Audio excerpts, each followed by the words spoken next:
when I received the invitation from Siddharth, the curator of this exhibition, I was immediately excited because I was like, this is my ticket to go to Shantiniketan. You know, I've been thinking about it, dreaming about it.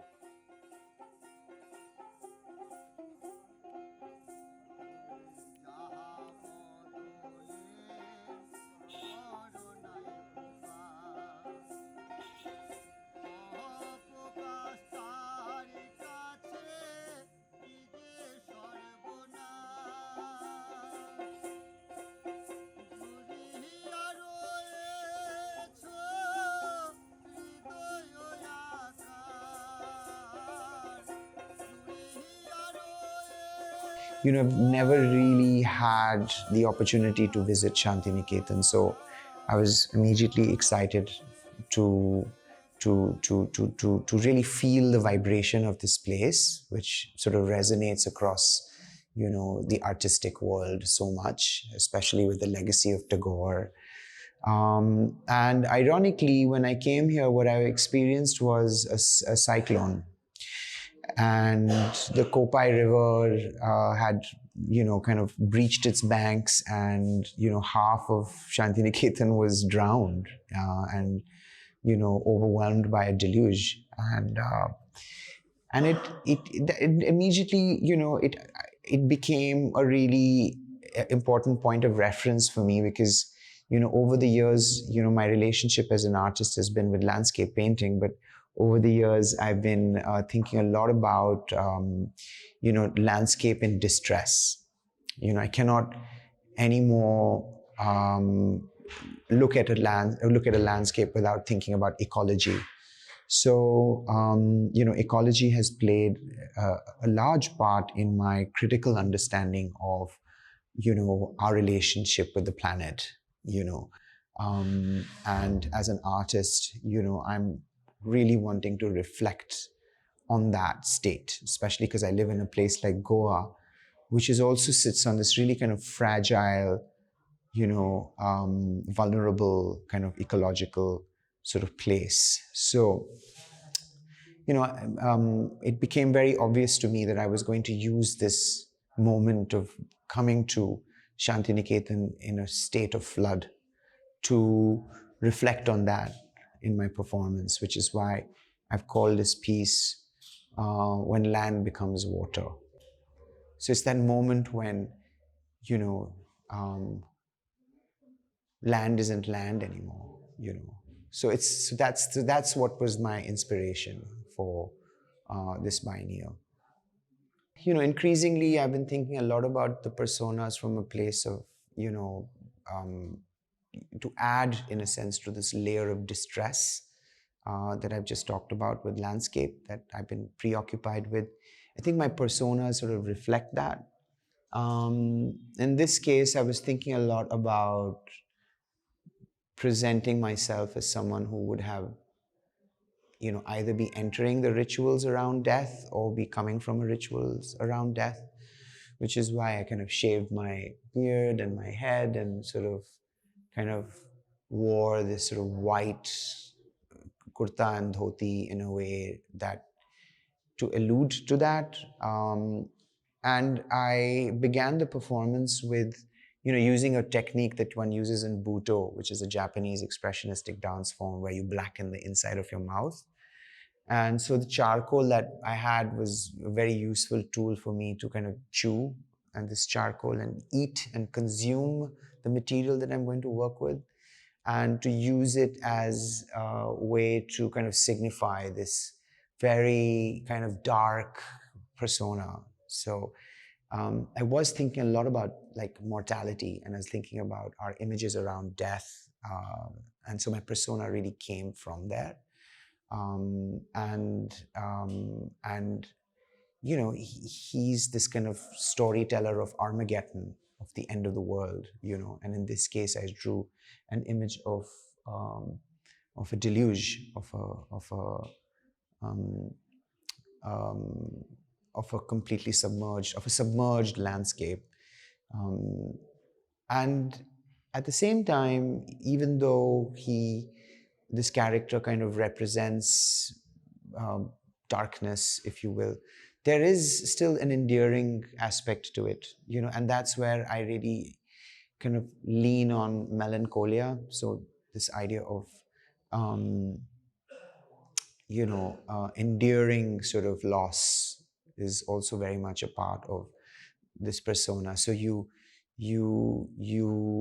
are kind of drawn to the darkness in a kind of um, in a way where that it's a performance, but also because you're curious to see where the hope is, and that's the anticipation I wanted to create.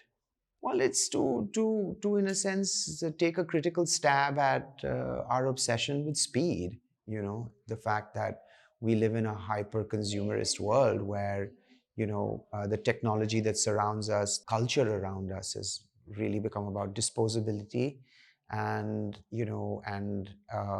being always current is exhausting. And so I really think that art, at least my art, wants to remember, the slow way of doing things.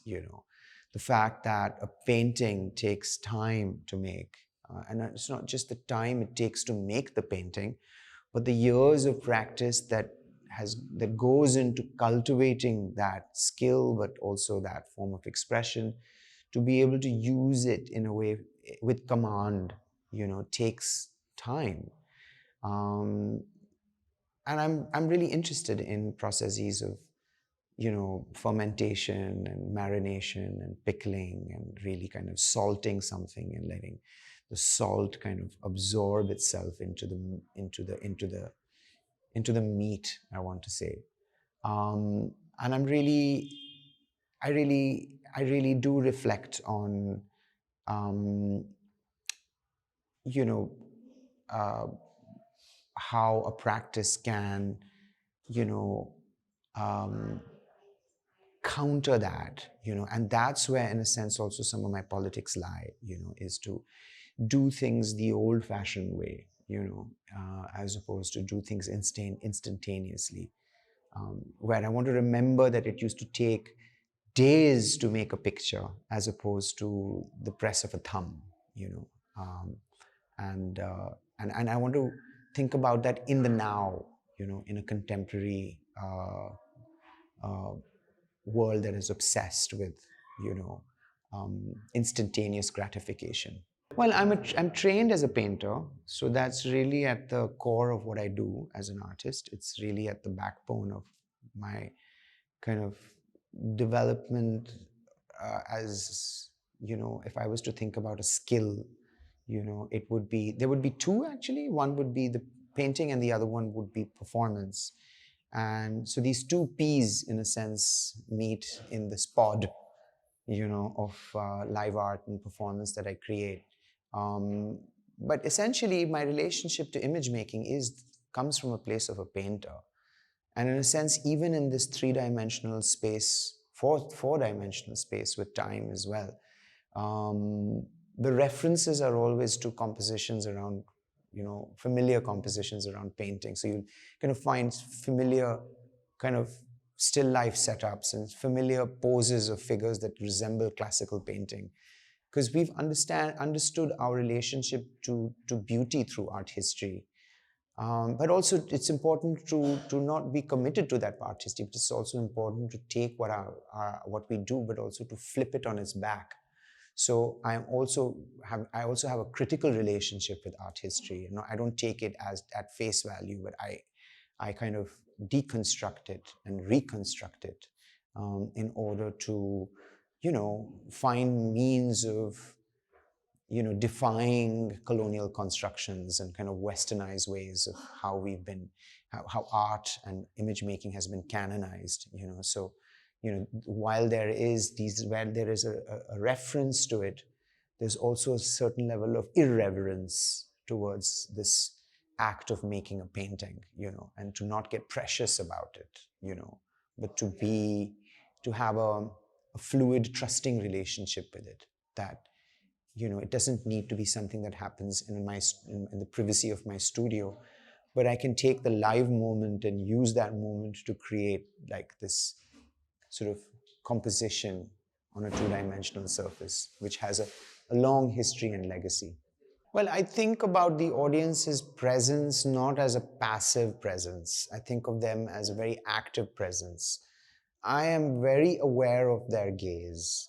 And, in a way, it almost feels um, supernatural to feel the gaze of somebody on the back of your neck, and and I feel that I feel I never made anything specifically for an audience, but I think their presence is really important because it really completes the cycle of looking at and being looked at. And that's something that we share because there's also a moment where I'm also looking at the audience as much as they are looking at me. I'm returning their gaze. And when we exchange the gaze, we also exchange power, and I think that's the place that I want to be in. I want to share the kind of active space that I occupy with the audience, where I'm not assuming what they are and who they are and what they're thinking, but I am very aware that their presence over here is a choice. And their continue to be present is also a choice because I don't hold audience captive. I don't plant them on seats. I don't ticket them like they would be in a theater. But I allow them to freely exist in that space and allow for them to do the work they need to do to suspend their disbelief. To say, no, we're not looking at Nikhil, but we're looking at a performance by Nikhil. So it's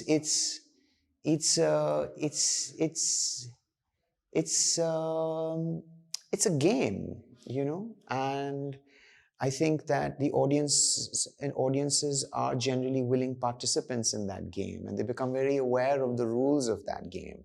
And audiences take responsibility for maintaining the rules of that game. So if somebody were to disrupt the performance, audience members would get up and say, hey, what are you doing? That's not yours. So don't touch it. I don't have to do that. So these boundaries, I think, that get created as a kind of consensual agreement that happens with an audience. So I think of them as active. I don't think of them as passive. Well, art is not something that needs to be put in under a special, vitrine.